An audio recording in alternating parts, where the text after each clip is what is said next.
RLD अध्यक्ष जयंत चौधरी ने राज्यसभा चुनाव से पहले रविवार यानी 25 फरवरी को मथुरा में पार्टी नेताओं में जोश भरा। उन्होंने जिला कार्यालय पर पार्टी के सभी विधायकों के साथ बंद कमरे में बैठक की और इसके बाद तरह तरह के कयास लगने लगे। बैठक में यूपी से सभी 9 और राजस्थान के भरतपुर विधायक शामिल हुए। आधे घंटे तक बैठक चली। कहा जा रहा है कि लोकसभा चुनाव के लिए इस बैठक में चर्चा की गई। बैठक के बाद उन्होंने पत्रकारों से कहा कि एनडीए में शामिल होने की औपचारिक घोषणा जल्द होगी। इसके बाद सीट बंटवारे पर चर्चा होगी। राज्यसभा के लिए पार्टी के सभी विधायक एक मत से पार्टी के निर्णय के साथ है। मथुरा से चुनाव लड़ने के सवाल पर वो चुप्पी साध गए। उन्होंने कहा मथुरा के कार्यकर्ता पार्टी के निर्णय को लेकर उतावले हैं, जल्दी सब कुछ साफ हो जाएगा। मथुरा में हम लोग खड़े हैं।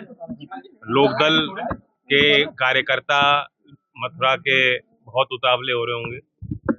आपके मीडिया के माध्यम में एक संदेश जाएगा। हमारे दल के सभी विधायकगण यहाँ मथुरा आए हैं। महत्वपूर्ण हमने बातचीत किए हैं जो आगामी राज्यसभा चुनाव है उस संबंध में, और सभी विधायक एक मत पार्टी के निर्णय के साथ। इधर जा रहा है रालोद। अभी सवाल पूछने का मुझे लग नहीं रहा कोई मसालेदार सवाल पूछो। ये तो तय हो चुकी बात। ये तो सर्वविदित हो गया। इंडिया के साथ है, एनडीए के साथ। इंडिया में तो नहीं है हम।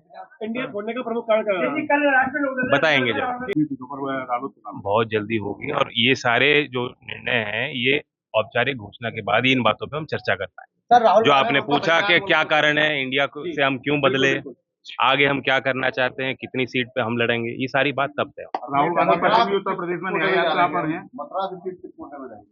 गठबंधन में जाएगी या मथुरा वासियों के साथ रहेंगे। राहुल गांधी न्याय यात्रा पर हैं, पश्चिमी उत्तर प्रदेश में है। किस तरह से देख रहे हैं उनकी यात्रा को? मेरी शुभकामनाएं उनकी यात्रा को, यही कहूंगा मैं। पहले 3 लड़के साथ हुआ बाकी यहाँ आगरा मथुरा में के ना कह दें कि यहाँ भी सब शराबी हैं। तो हृदय परिवर्तन हुआ है और सरकार और विपक्ष के बीच में एक जिम्मेदारी विपक्ष की होती है कि सरकार की कमियों को उजागर करना। वही हमारी नैतिकता थी। जब हम सरकार के साथ शामिल होंगे, एनडीए में शामिल होंगे, तो अब अंदरूनी तौर पे जो कमियां होंगी उनको उजागर करते रहेंगे, अपने मुद्दों को आगे रखते रहेंगे और सार्वजनिक तौर पर मजबूत कैसे हो गठबंधन उस पर विचार करेंगे। कांग्रेस की न्याय यात्रा को लेकर भी उनसे सवाल किया गया तो जयंत चौधरी ने राहुल गांधी को शुभकामनाएं दी।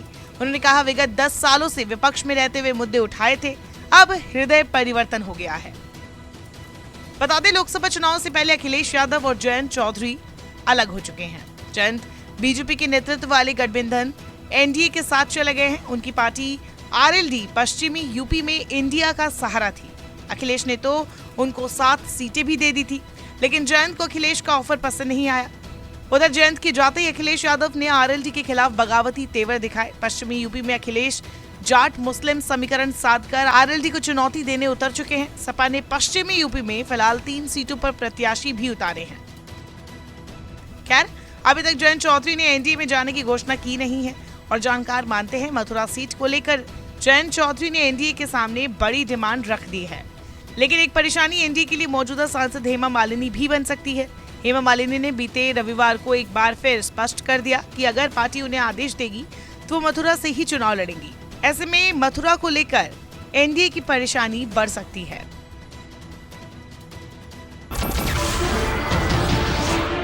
नमस्कार, मैं हूं मानक गुप्ता। अगर आपको हमारा ये वीडियो पसंद आया हो तो इसे लाइक और शेयर जरूर करें और हाँ, हमें सब्सक्राइब और फॉलो करना ना भूलें ताकि आप देश और दुनिया की कोई खबर मिस ना करें। तो जुड़े रहिए हमारे साथ और देखते रहिए News 24।